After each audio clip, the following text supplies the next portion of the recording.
Welcome to an episode of Travel Tip Tuesday. This is Kerwin with cruisingaltitude.com. And I just had my good friend John ask me a question about how much time do you need so you can make your connections at the airports.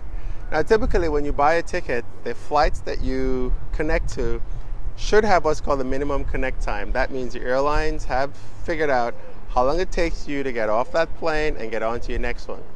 There's a normal time for domestic flights, international flight connecting to another international flight, a domestic flight connecting to another domestic flight, a domestic flight connects to an international flight, and vice versa. So it gets pretty complex.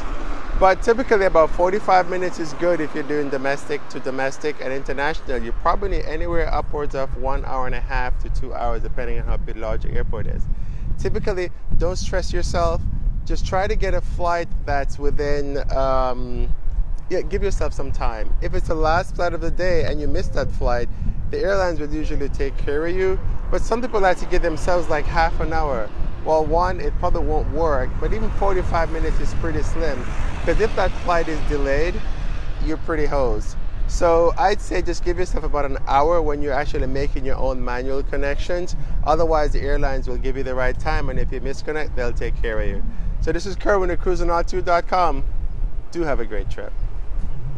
Does that work?